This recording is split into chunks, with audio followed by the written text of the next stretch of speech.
When you garden, if you're in total focus of everything that's going on, then you're in total mindfulness of the beauty that you're creating. If you wish the world to be a peaceful place, and you really want this world to be a peaceful place, then you need to be extremely dangerous. It's better to be a warrior in a garden than a gardener at war. A quote that really has had a huge impact on me, knowing that you have an ability to be able to do something, but maybe you don't need to do it, is an extremely powerful tool that I have taken into my own life. But somebody who embodies that is Tulam, founder and CEO of Ronin Tactics.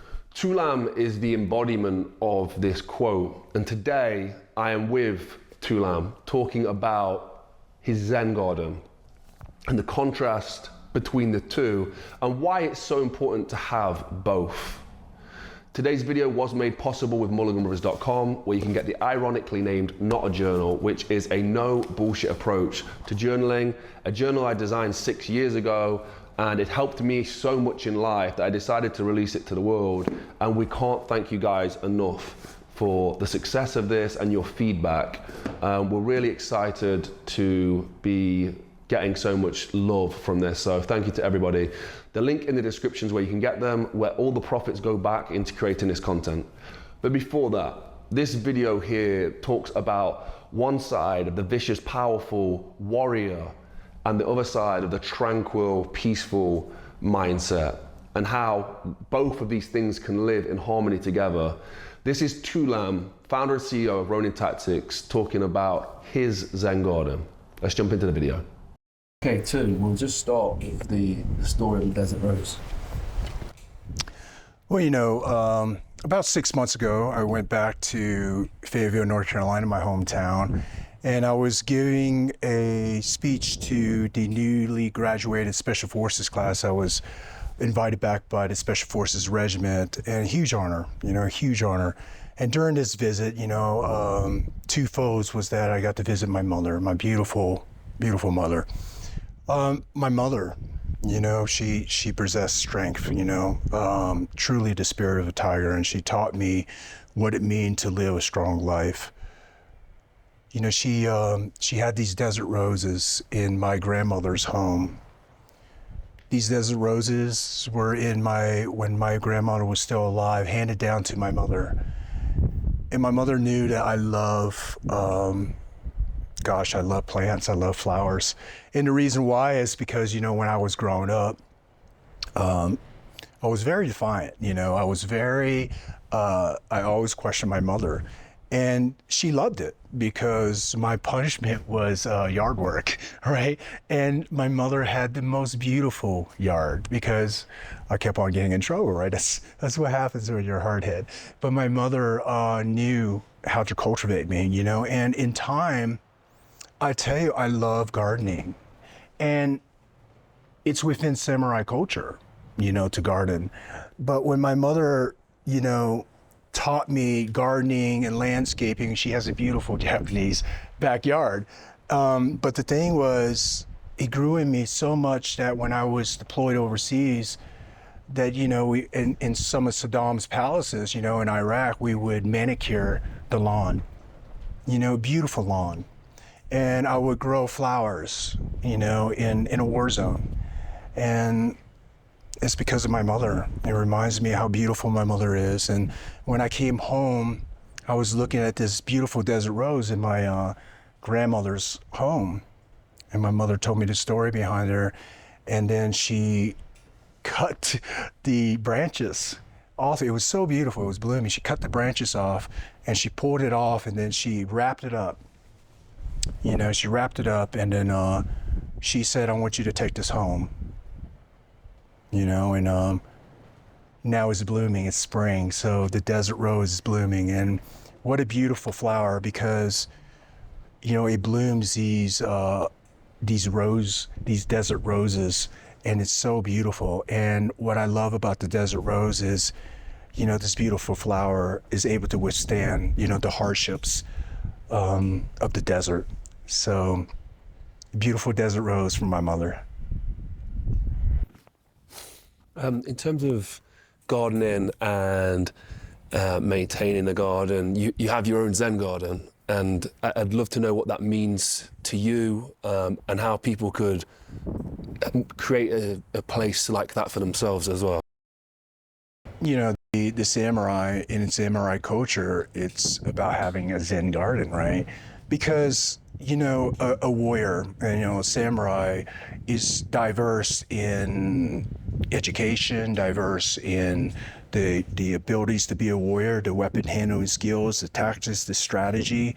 But also, you know, we like to balance ourselves with poetry, with art, and gardening is one of the things. To me, what gardening brings is Zen, right? It brings beauty.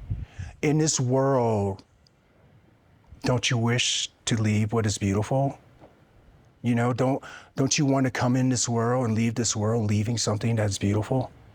You know, and that's what, to me, gardening is to be an artist, you know, landscaping, to be an artist, to see what is not even there, right? And then to sculpt it out of the dirt, to build this beautiful landscape that you could sit in and feel presentness and joy, right, and accomplishment. So what landscaping brings me is just that. It's pride, right? Pride in your artistry.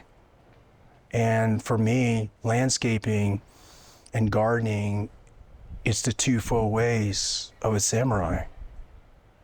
Balance violence with what is beautiful. And gardening too, to me, it brings me to a state of zazen, you know, the state of presentness. When you garden, if you're in total focus of everything that's going on, then you're in total mindfulness of the beauty that you're creating.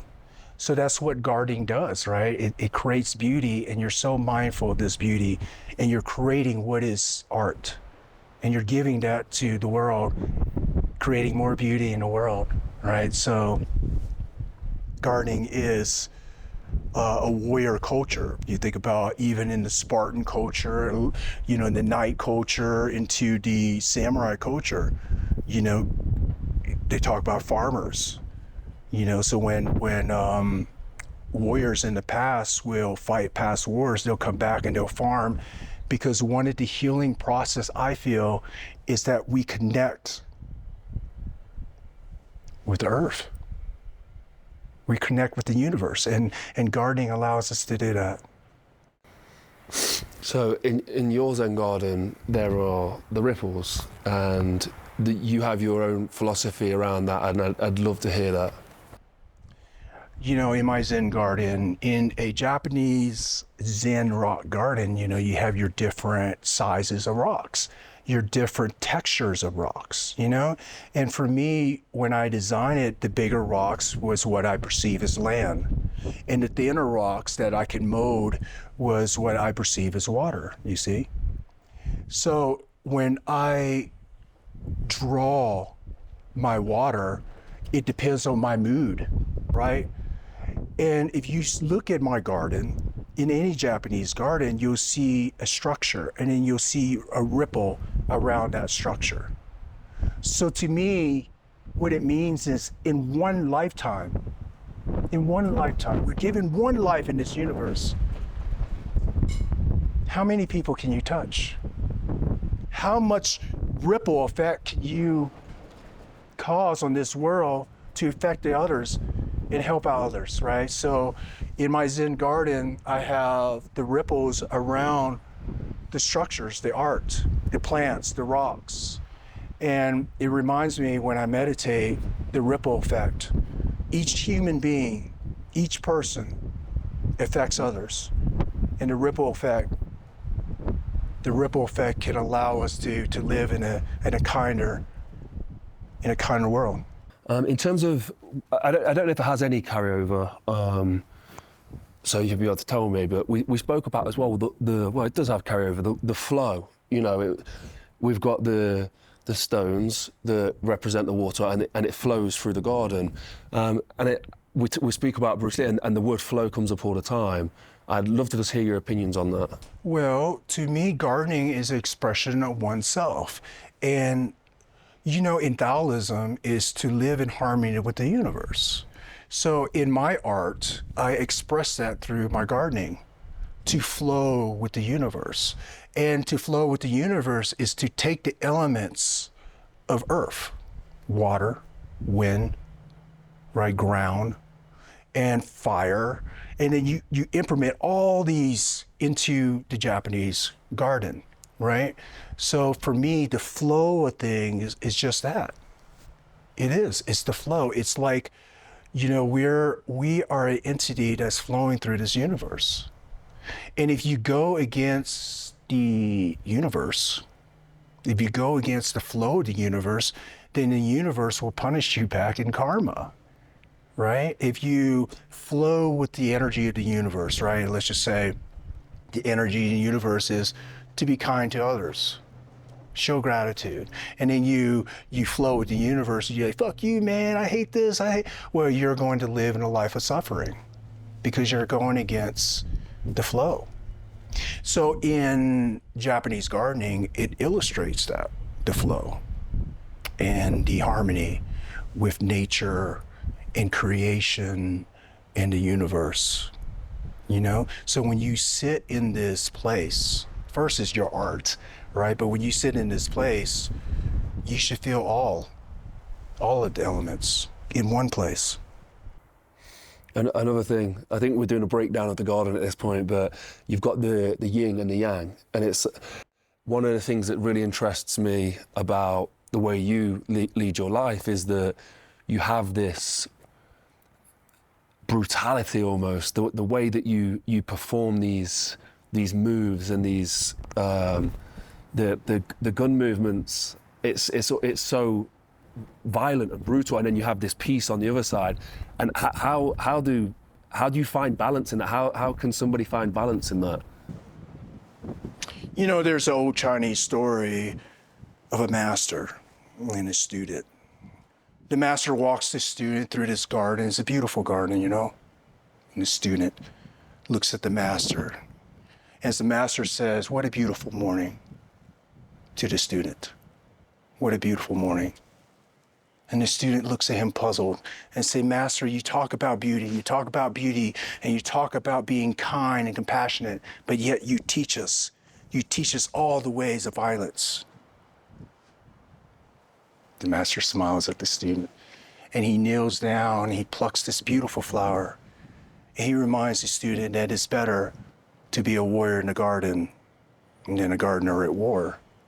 So it's just that, in my experience in the special forces, it's always the innocent. It's always the innocent. Always the innocent that gets oppressed, that get enslaved. It's always the innocent that die. Always the innocent. See, because you're untrained. You're a gardener in war. You have no skills. It's better to be trained and not use it, right, than to be in war or in conflict and not even be trained. Can you imagine? Your family put down on their knees and you have no ability to stop.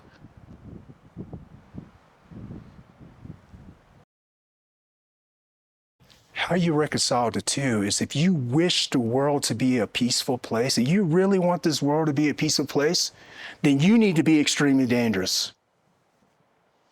You have to be extremely dangerous. But you live with a code, a set of morals, values like samurai, like Spartan, like the knights, and it's all written in history. So how do I reconcile the two? I understand what it takes to be in peace. And I know what it takes to maintain peace. And that comes with a unique skill set, a dedication to life, purpose. So that's how I reconcile the two. So is it with teachings of well, we're talking about the gardens and the elements. Is there teachings and philosophies around the elements, wind, earth, fire, water? Is there teachings around that? You have your samurai teachings, you know. In the teachings of I Ring, Musashi breaks it down into the elements. But he breaks it down into combat, you know. Water, in his eyes, is to be fluid in tactics, right? To be able to form with the terrain, the environment, the people, the situation. In special forces, we had to do that. But to me, water means something else in my life. Water is to be fluid, right? Is to be able to change with the seasons. What worked for you in this life, right, as a 20-year-old may not work for you when you're 40 years old, trying to find peace. What worked for you in your 40s may not work for you in your 20s because you need that element of fire, understand? Fire is what drives us. Fire in combat, I call is fires to meet your enemies without fear. And that comes with a mindset, right? That comes with a set of skills. And that comes with purpose. And that comes with all these all these virtues. So in the teachings of Bushido, Miyamoto Musashi, and Ishiru, he broke it down into the 5 elements. Fire. Fire to meet your enemies without fear. As a warrior, I had to meet my enemies without fear. But in my eyes, in your eyes, in a regular civilian's eye, fire is passion. Fire is drive. It's discipline. That's fire, right, in today's society. You know, and you could take a samurai teaching and apply it to your life, you understand. Water. You know, Miyamoto Musashi, even in the special forces, to be fluid, to blend in with the environment, to form with the environment, the tactics, the people, the situation. But that's in war, in the teachings of war. But in the teachings of life, water's fluidity is to not crystallize a belief. It's to be formless in your mind, in your art, right? And then when in the teachings of Ishiru is to be intelligent, to look at the data, to predict the enemy, to understand their tactics, right? Sanju talks about understanding your enemies. That's what it is. But in my eyes, in today's world, the civilian population, win is to know who you are. To know who you are and to know where you need to go and to be able to draw the intelligence to map out a route from A to B, right? Like a road, like a navigation, to map it out in your life. So win is just that, to be able to see what cannot be seen. You know, Musashi, which the hardest for me, well, then you had ground, right? So ground element is to ground yourself in teachings, to educate yourself. The samurais, the twofold ways of hitting a sword, education. The final element was the hardest for me. It was void, emptiness. You know, and I used to think void is like when you lose somebody and you can never put it back, you know, that empty space. But no, it goes deeper than that. Void. If you want to perceive what is, you must die to everything of yesterday. Teachings that used to rule. The thing is, when you were raised, everybody would tell you what your narrative is. Don't do that. That's stupid. You're not going to make money.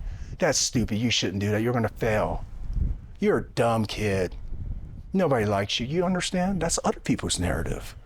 So in order to perceive what is, you must die to everything of yesterday. In order to perceive what is what is actual truth. What is actual truth was here before our time. As human beings, the land, the stars, the moon, heaven, God, all these things were here before us. And then as human beings, we put a narrative on it. A day that's given to us. A day is only a day, but then we put a title on it. It's a bad day. It's a good day. It's a long day. It's not true. So in order for you to perceive what is, you must die to your narrative. Because that narrative that you made for yourself is somebody else's narrative that you adapted. Therefore, you're living your own lies. Therefore, you're not living truth. So in order for you to perceive what is, you must die to everything of yesterday. It goes so deep. So deep. Can you imagine? All your trauma, all the times that you put a name on it. Can you imagine? You tell yourself it's a lie. And you inject the word of positivity into your day. It's a bad fucking day. This is a lie. It's not a bad day. The day is a day. That's what's actual truth. But as a human being, I have control of how I feel about this day, and I will inject, today is a beautiful day. That's my narrative. You see? You must die to everything of yesterday. So yeah, it kind of answers the next question I'm going to ask, but I'll ask it anyway because it's something we spoke about.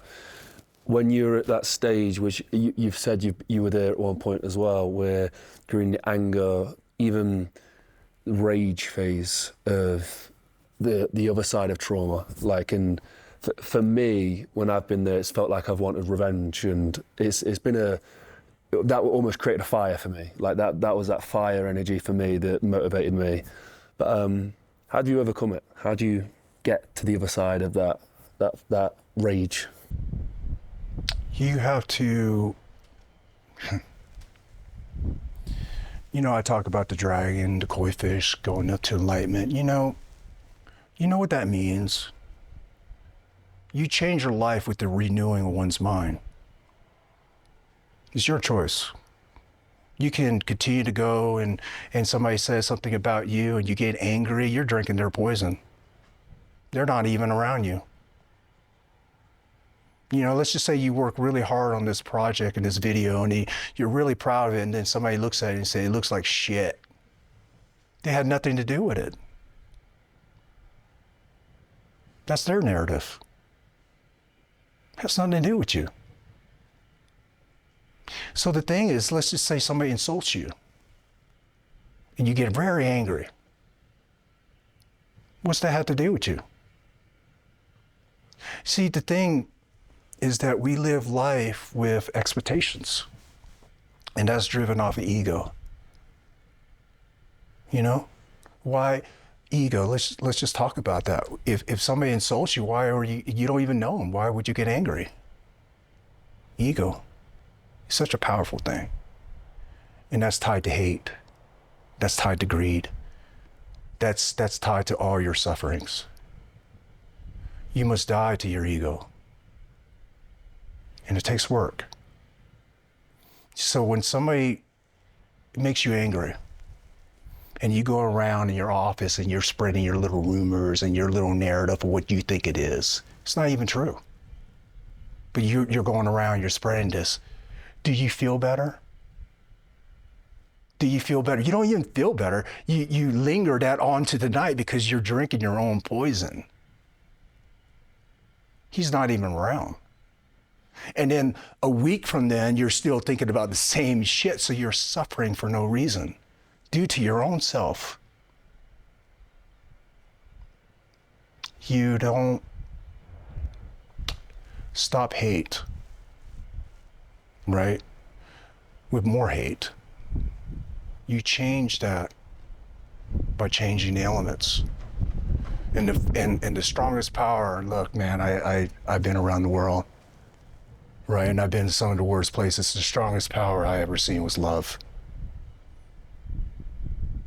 So embrace the positive energy and don't let negative people, negative shit get in your way, because it has nothing to do with you.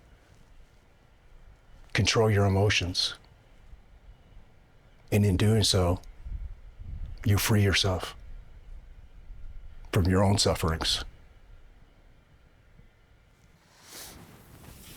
Something an old basketball coach of mine used to say was, don't let the monkey get out of the box. He was quite a wise man, but it was about making sure that anger and that that uncontrollableness stayed within that body. You don't allow.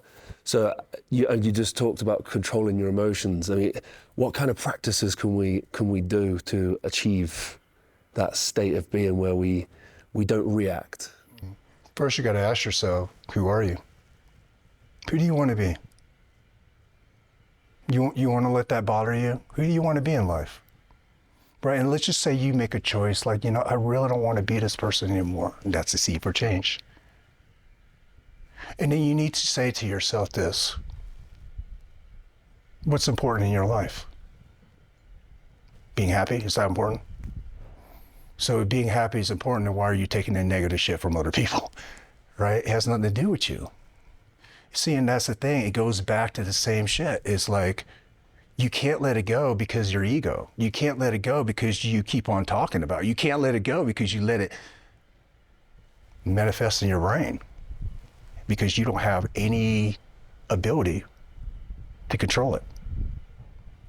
Right? That's why meditation, and that's why mindfulness, and that's why all that is so powerful, because you realize that when other people are cruel to you, it doesn't affect you. Like, it has nothing to do with me. That's your problem. It has nothing to do with me. And I tell you, I feel remorse, because they must be hurting that much inside if they're going to lash out like that, right?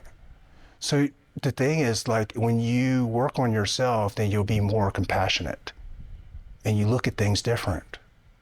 And that's what I mean. It's like fluidity in life. What works for you in your 20s may not work for you in your 30s. You have to change and renew your mind.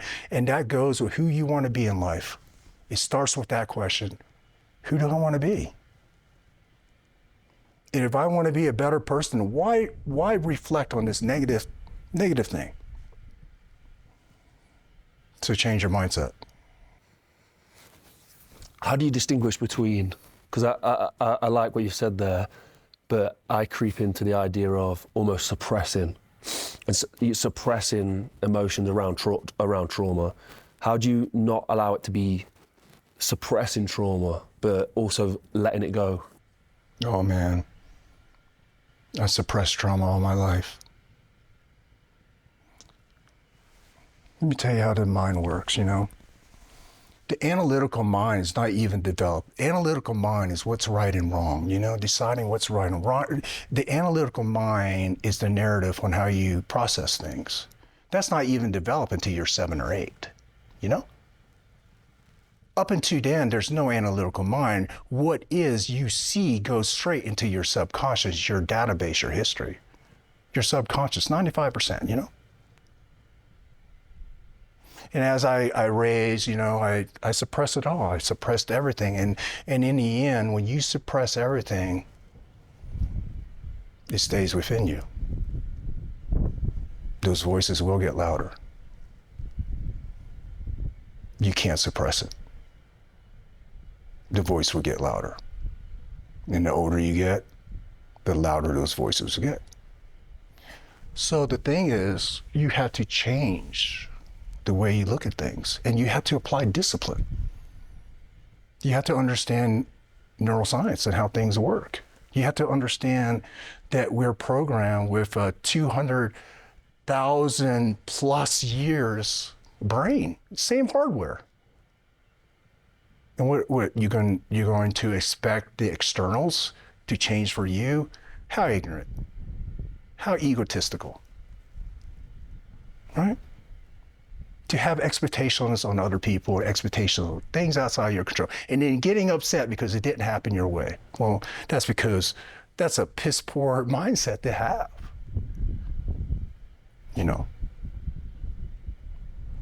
So it begins with you. Again, who do you want to be? And can we just go into a little bit more expansion on Bruce Lee and his influence on yourself? Wow. What I want to say about Bruce Lee was that, my mother gave me these 4 cassette tapes, right? And, I put the first tape in was The Art of Budo. That's what drew me to the samurai culture. But the other 3 tapes were Bruce Lee. You know, and Bruce Lee, what an amazing human being, not just in martial arts, right? Not only his skills, but man, what an amazing person as a human being. He bridged the gap between East to West by educating the West on Eastern philosophies of, you know, Taoism, Lao Tzu, Confucianism. You know, he educated the world on Chinese culture, martial arts, right? And what he did was not only he made, you know, being Asian cool, right, back then, because look, back then it was very racist. And I tell you, man, back when I first came to America, there was no Asian role models. We were hated on. I was the face of unpopular war, spitted on, you know? No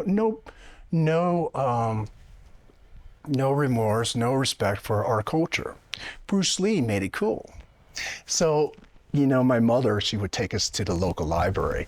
And, you know, looking at Bruce Lee, well, I looked at things deeper.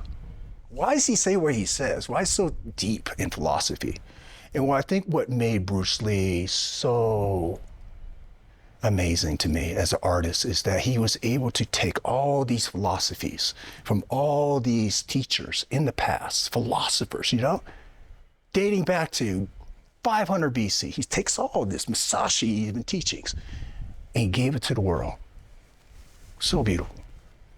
So beautiful that it influenced me so much. Bruce Lee took his fame, his stardom, and he made an impact. His message was equality. To treat somebody equal in a time where people segregate. You know, they spit on other people's face because of our differences. Bruce Lee talked about where we have two hands and two legs and one head. We're all in the same, children of God, on the same universe. Bruce Lee affected me so much that his ripple touched me. And that ripple led me to 27 countries as a Special Forces Green Beret. My martial arts was formed because of Bruce Lee. I lived my life like water because of Bruce Lee. I fought for the people because Bruce Lee talked about equality. You see? And I still do it to today. I fight for the people. So, Bruce Lee, what an amazing human being. And his ripple touched me as he touched the world.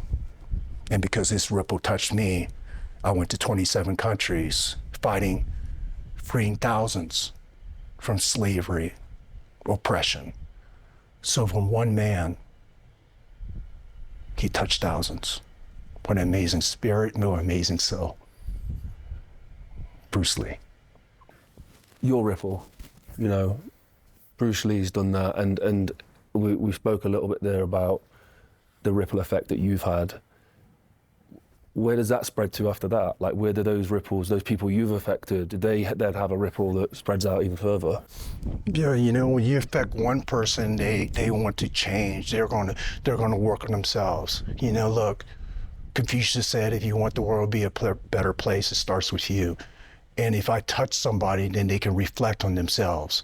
And if they want to make themselves better, then they make themselves better, and then they can help somebody else. And that ripple will affect somebody else, and that ripple will touch somebody else.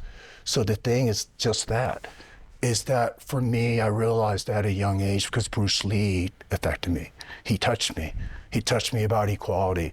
And the thing is, when I started traveling, you know, 27 countries, and fighting for the oppressed, every life, every community, every country, every person ripples into the next. You save one life, you free one person from enslavement, it ripples through generations.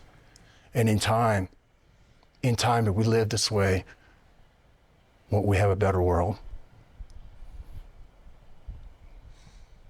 Thank you so much. I'm so happy to close it there because, one, it's cold. But two, Mulliganbrothers is, motto, like the thing that we live by is inspire change. And for us, that is about touching. I know we said the other day that it came from a Tupac quote, to spark the mind that changes the world. And it is just about that ripple effect. And I'm so, I love your analogy on it. And I hope that people watch this, understand that they have a splash to make, and that will ripple out as well to other people. So thank you so much for all your time. And yeah, let's go. Thank you so much again to Tu. We have some great projects coming out with Tulam. I'm going to link all his stuff down below. For me, this balance of this powerful, strong, vicious side and this peaceful, mindful, empathetic side is such a difficult thing to conceptualize, but it is something that I'm so enamored by. It's something that I want to be able to hold in my own life. To have that vicious, powerful side for business and filmmaking and entrepreneurship is so crucial. To be able to be cutthroat, to be able to make those deals, to be able to do whatever it takes, but also to be able to have compassion, understanding, peace, tranquility, and find yourself somewhere in the middle of these two things is an art form. And to be able to speak to Tu and learn lessons from him is a blessing. And it's why we get on so well with the warrior monks and the master Shihangyi and Shifu Yanli and all these people who find that balance. I strive to find that balance too in my own world. So I cannot thank these guys enough. I enjoy these conversations so much. Today's video was made possible by Mulliganbrothers.com, where you can get the Not a Journal that I designed over 6 years ago now, which is a no bullshit approach to journaling, basically. Journaling doesn't need to be difficult. On one side, you've got the list to get stuff done, you've got the notes, and you reinforce your goal for the week, the month, and the year every single day, so you know what you're working towards. Thank you so much for watching. Have a blessed and productive day, and go follow me on Instagram. I'll see you in the next one. Peace.